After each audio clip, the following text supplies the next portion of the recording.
한 번 더 인사합시다. 우리 목사님, 장로님, 권사님, 집사님, 우리 형제님, 자매님, 우리 전도사님, 회원이 살맛이 납니다. 목사님들이 살맛이 납니다.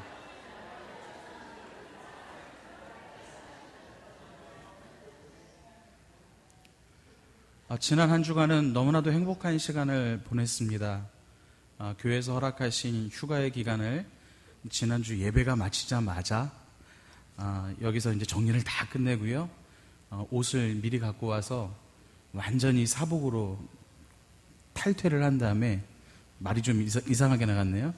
완전히 다 갈아입은 다음에 바로 출발을 했습니다. 그래서 강원도 고성과 또 속초, 양양 이 일대를 한번 쭉 돌아다 보고 왔습니다. 너무 좋은 시간을 보냈고요.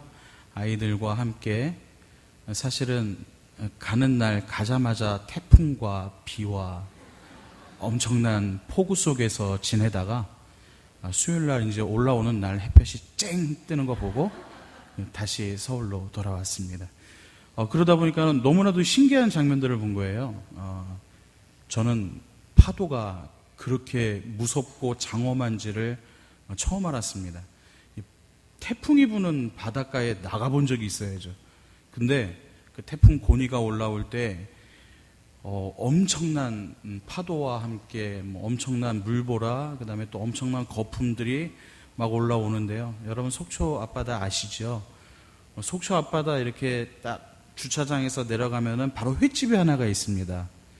그 앞까지 파도가 밀려오더라고요. 그러니까는 항상 그 모래 백사장 저 끝까지 걸어가서 거기서 이제 물놀이 했던 기억이 있는데, 딱 들어가자마자 주차장에서 얼마 나왔는데 바로 그냥 파도가 그 앞까지 막 이렇게 내려치는 장면들을 보고 쉽사리 경험하지 못할 아주 좋은 구경을 하고 올라오게 됐습니다. 물론 회도 한 접시 먹고 왔습니다. 오늘은 예수님의 행복론 제 6번째 시간입니다. 마음이 청결한 자. 과연 이 마음이란 무엇을 말하는 것일까요? 바로 오늘 본문으로 들어갑니다. 마태복음 15장 1절부터 20절에 보면 소위 장로들의 유전에 관한 논쟁이 나옵니다. 그러니까 손을 씻지 않고 음식을 먹는 제자들의 모습을 본 이 바리새인들과 서기관들이 예수님께 묻습니다. 15장 2절을 보니까는요, 당신의 제자들이 어찌하여 장로들의 전통을 범하나이까? 라고 질문합니다. 그러자 예수님께서 대답을 하시기를 11절에 보면 입으로 들어가는 것이 사람을 더럽게 하는 것이 아니라 입에서 나오는 그것이 사람을 더럽게 하는 것이니라 라고 말씀을 하십니다. 이 말씀의 의미가 무엇인지를 깨닫지 못한 베드로가 구체적인 설명을 요구하자 예수님께서는 이것을 부연하여 이렇게 말씀하셨습니다.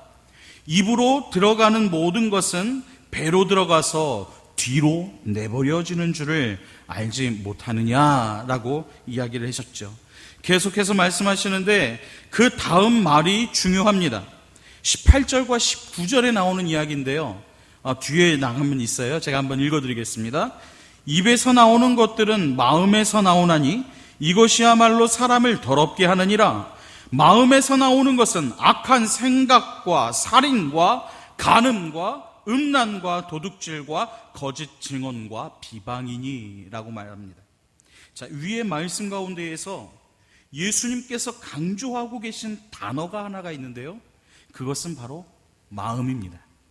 자, 예수님께서는 사람을 더럽게 하고 추하게 하고 비참하게 만드는 모든 죄는 그 사람의 마음에서부터 나온다라고 말씀하셨습니다. 따라서 마음이란 바로 인격의 중심, 지정의를 포함한 전 인격을 가리키는 것입니다. 그렇기 때문에 예수님은 오늘 본문에서 전체적으로 그리고 예식적으로 깨끗한 사람이 복이 있다라고 말씀하시지 않으시고 마음이 깨끗한 사람이 복이 있다라고 말씀을 하고 계시는 겁니다. 자, 그렇다면 두 번째로 오늘 이 청결하다라는 말의 의미는 과연 무엇일까요? 자, 청결하다라고 번역된 헬라어의 단어가 있는데요. 이것을 카다로스라고 부릅니다. 정확하게 발음하면은 이 번데기 발음이라고 해야죠. 카타로스라고 해야 해요. 카타로스.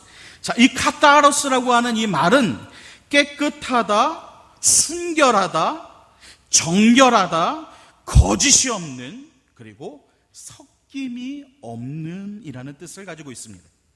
예를 들어서 우리는 보통 불순물이나 혼합물이 없는 금을 뭐라고 부르죠? 순금이라고 부릅니다. 그렇죠? 또 구름이 없는 날을 청명하다라고 부르기도 합니다. 또 딴 피가 섞이지 않은 순수 혈통을 우리는 순종이라고도 말하지요. 일반적으로 이러한 의미로 사용되는 단어가 오늘 이 카타로스라고 하는 단어입니다. 자, 그렇다면 오늘 성경이 말하는 이 청결하다는 말의 의미는 과연 무엇일까요? 자, 이것을 몇 가지로 한번 설명해 볼 수 있는데, 첫째는 바로 더러움이 없는 깨끗한 상태를 말합니다. 세탁된 깨끗한 옷을 가리키는 거예요. 새 것은 아닙니다만 더러워졌습니다. 그런데 그것을 씻어서 깨끗하게 만들었을 때를 말하는 거예요. 자, 즉 점이나 흠이 없는 죄를 회개한 상태를 말하는 것이 오늘 바로 더러움이 없는 깨끗한 상태를 말하는 것이죠.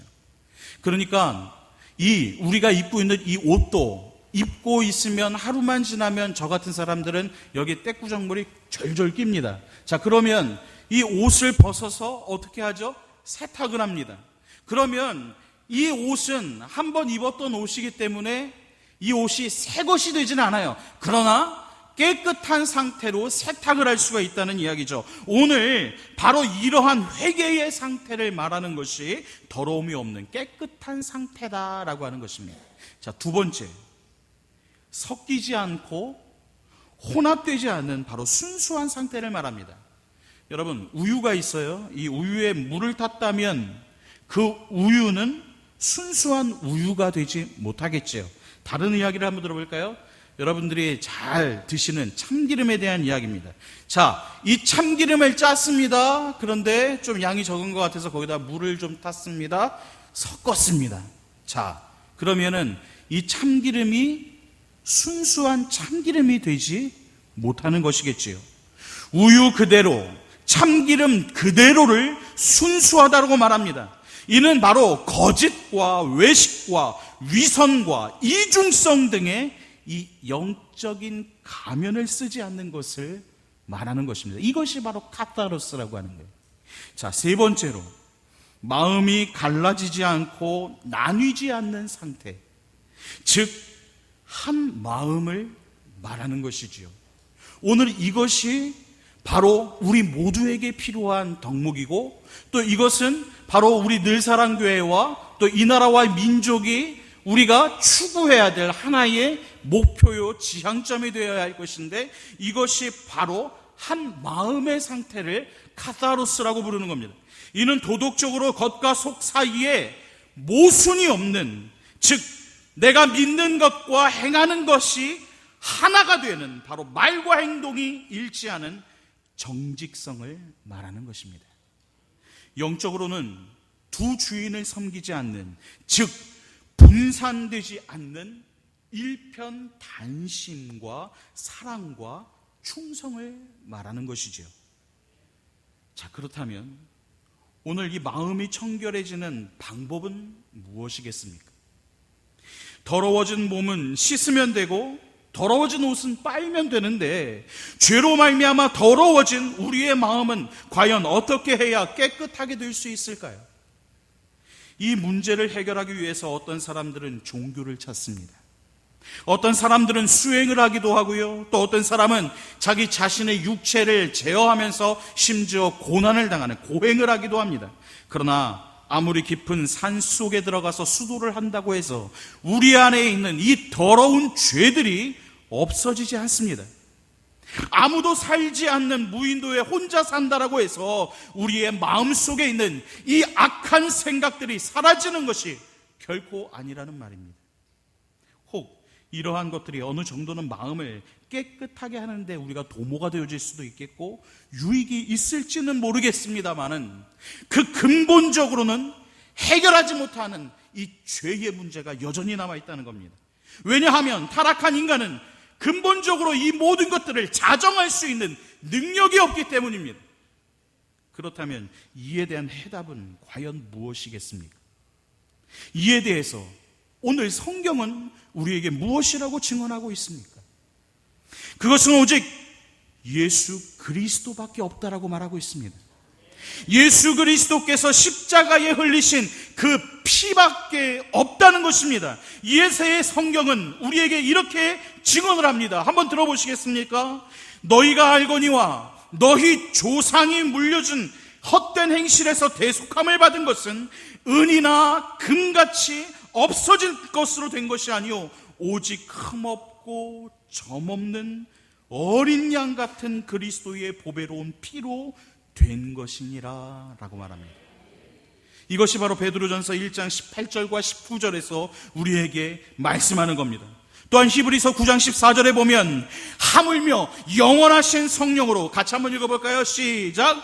하물며 영원하신 성령으로 말미암아 흠없는 자기를 하나님께 드린 그리스도의 피가 어찌 너희 양심으로 죽은 행실에서 깨끗하게 하고 살아계신 하나님을 섬기게 하지 못하겠느냐. 또 있습니다. 요한일서 1장 7절 하반절에 보니까 이렇게 말합니다. 다 같이요. 시작. 그 아들 예수의 피가 우리를 모든 죄에서 깨끗하게 하실 것이요.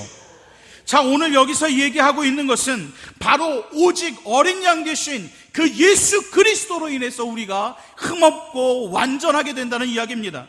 또한 히브리서 말씀은 오히려 이 살아계신 하나님께서 우리에게 인도해 주시는 놀라운 은혜가 그리스도의 피에 있다라고 설명하고 있습니다. 또한 요한일서에서도 역시 예수의 피가 우리의 모든 죄에서 깨끗하게 할 거라고 성경은 우리에게 이야기합니다. 그러나 우리는 이처럼 예수님의 피로 말미암아 깨끗하게 되었음에도 불구하고 계속해서 죄를 짓고 오염되어 가고 있습니다. 그렇습니다. 이 세상에 살면 때가 묻습니다. 예수님께서도요, 말씀하신 것과 같이 목욕한 자도 손과 발에 먼지가 묻습니다. 따라서 우리는 우리의 더러운 모든 것들을 날마다 씻어야 하는 거예요. 그러기에 여러분들, 우리가 목욕을 하고 사우나를 했다라고 하더라도 그 다 갔다가 들어온 몇 시간 지나면은 집에 들어가서 다시 손과 발과 얼굴을 씻지 않습니까? 이것이 바로 이 회개를 날마다 우리의 이 오염된 모든 것들을 제거해야 된다는 것입니다. 자, 세 번째로요. 하나님을 본다라는 말의 의미는 그렇다면 과연 무엇일까요? 하나님을 본다. 하나님은 이 육을 가지고 계시지 않기 때문에, 이 육체를 가지고 계시지 않기 때문에, 다시 말해서 영이시기 때문에 인간의 눈으로는 볼 수가 없습니다.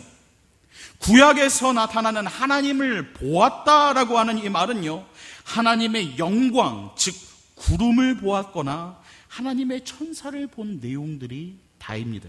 자, 그렇다면 오늘 본문에서 말하는 마음이 정결한 자의 복인 하나님을 볼 것이다 라고 하는 이 말씀은 과연 무슨 뜻일까요? 내가 하나님을 보았다라고 하는 이 뜻, 그것은 먼저 현세에서 믿음과 경험을 통해 하나님의 역사하심을 보는 것입니다. 우리는 자연과 역사와 삶 속에서 하나님을 체험하고 삽니다. 아멘입니까? 우리의 삶 속에서 역사하시고 계시는 우리 놀라운 하나님의 은혜와 그 긍휼을 날마다 깨달아가며 그 속에서 우리는 체험하고 삽니다. 그러나 믿음이 없는 사람들은 하나님의 역사하심을 바라보지 못합니다. 하나님이 창조하신 자연 만물을 보고도요, 하나님의 살아계심을 깨닫지 못하고 있어요. 그러나 믿음의 눈을 가진 사람은 하나님을 봅니다. 하나님의 역사하심을 본다는 것이죠. 그래서 하나님께서 역사하시고 인도하시는 그 놀라운 은혜 가운데 들어갈 수 있다는 겁니다. 두 번째는요, 미래의 하나님을 대면할 것을 뜻하는 것입니다. 이는 우리의 믿음의 궁극적인 소망, 즉 예수 그리스도의 재림을 통해서 이루어질 완성될 그 하나님의 나라에서 하나님을 대면하며 영원히 얼굴과 얼굴을 맞대며 영원히 함께 살아갈 것을 말하는 것입니다. 그래서 바울 사도는요, 고린도전서 13장 12절에 보니까 이렇게 말합니다. 다 같이 읽어볼까요? 우리가 지금은 거울로 보는 것 같이 희미하나 그때에는 얼굴과 얼굴을 대하여 볼 것이요, 지금은 내가 부분적으로 하나 그때에는 주께서 나를 아신 것 같이 내가 온전히 알리라. 아멘. 오늘 이렇게 말하셨습니다. 여러분, 바둑 좋아하십니까? 혹 장기를 두어 보셨습니까? 저는 이 바둑보다는 좀 오목에 약간 좀 잘 둔다고 얘기하면 또 나중에 지면은 또 곤란하니까, 예, 바둑보다는 좀 오목의 수가 있어서 좀 몇 수는 좀 앞서가는 것 같아요. 그래서 웬만해서 오목을 잘 짓지는 않는데 또 아닐 겁니다. 자, 근데 이 바둑이나 장기나 오목을 둘 때 보면 여러분, 이거 내가 이거 이겨야지 라고 하고 두지, 이거 내가 이거 뭐 두나 마나 뭐 대충 두겠어 라고 하는 사람은 없을 겁니다. 그렇기 때문에 내가 이겨야 하겠다라고 하는 욕심 때문에 눈이 멀어서 내가 잡아먹을 것만 알지 자신이 이 상대방의 함정에 빠져들어간다는 것이나 혹은 내가 잡히는 것은 잘 보지를 못합니다. 그런데요, 신기하게도 옆에서 훈수를 두는 사람은 어떻습니까? 정작 그 게임을 하는 사람보다 수를 더 멀리 바라보는 경우들이 종종 있게 돼요. 왜 그럴까요? 자신이 꼭 이겨야 되겠다라고 하는 욕심이 없기 때문입니다. 이처럼 마음이 청결한 자라고 하는 뜻은 여러분 멀리 본다는 말이에요. 그래서 예수 그리스도의 피로 말미암아 마음이 깨끗해지고 영안이 열린 사람은 하나님을 보는 자입니다. 하나님의 뜻이 보입니다. 하나님의 말씀이 보이기 시작합니다. 하나님의 의도가 보여요. 하나님의 세계가 보입니다. 그래서 하나님의 영광이 보이는 것이지요. 하나님의 얼굴 표정이 보여요. 이게 제가 좀 말이 좀 너무 심하게 가면은 이 사람 이렇게 또 굉장히 좀 신비적으로 얘기하는 거 아니야? 라고 얘기하실지 모르지만 이 전체적인 의미의 맥락으로 볼 때 하나님의 뜻과 하나님의 의도와 하나님의 그 모든 것들이 이해가 되기 시작하고 그 놀라운 은혜와 비전을 발견할 수 있게 되는 것입니다. 반대로 회개하지 않아서 마음이 청결하지 못한 자는 하나님을 바로 눈앞에 두고도 보지 못한다는 사실입니다. 그들은 하나님이 없다라고까지 말하는 거예요. 말씀을 맺겠습니다. 사람들은요, 환경이 모든 문제의 원인이라고 생각을 합니다. 그러나 성경은 환경이 아니라 사람의 마음이 모든 문제의 뿌리라고 말하고 있습니다. 인간의 모든 문제는 인간이 거짓되고 부패한 마음에 있다는 것입니다. 그래서 이스라엘의 지혜자 솔로몬은 이렇게 말합니다. 잠언 4장 23절에 보니까 다 같이 읽어봅니다. 시작. 모든 지킬 만한 것 중에 더욱 내 마음을 지키라. 생명의 근원이 이에서 남이니라. 아멘. 사랑하는 우리 늘사랑교회 성도 여러분, 여러분들은 행복한 사람이 되기를 원하십니까? 하나님의 관심을 끌기를 원하십니까? 진정 하나님을 보기를 원하십니까? 생명의 근원이고 행복의 원천인 우리의 마음을 예수님의 보혈의 피로 깨끗하게 씻으십시오. 아멘. 우리의 마음속에 왕노릇하고 있는 온갖 죄악과 욕심과 자기중심적인 사고 등 이 모든 것들을 내려놓으십시오. 그러면 오늘 저와 여러분들의 영안이 열려서 하나님을 보게 될 것입니다. 그러한 자가 참으로 행복한 사람, 바로 하나님의 관심을 끄는 자입니다. 오늘 말씀 한 번 더 읽어보고 마치겠습니다. 5장 8절입니다. 시작. 마음이 청결한 자는 복이 있나니 그들이 하나님을 볼 것이며. 다시 한번요. 마음이 청결한 자는 복이 있나니 하나님을 볼 것이며. 아멘. 기도하겠습니다. 사랑과 은혜가 풍성하신 우리 아버지 하나님, 하나님의 은혜를 감사드립니다. 오늘 이 시간에 마음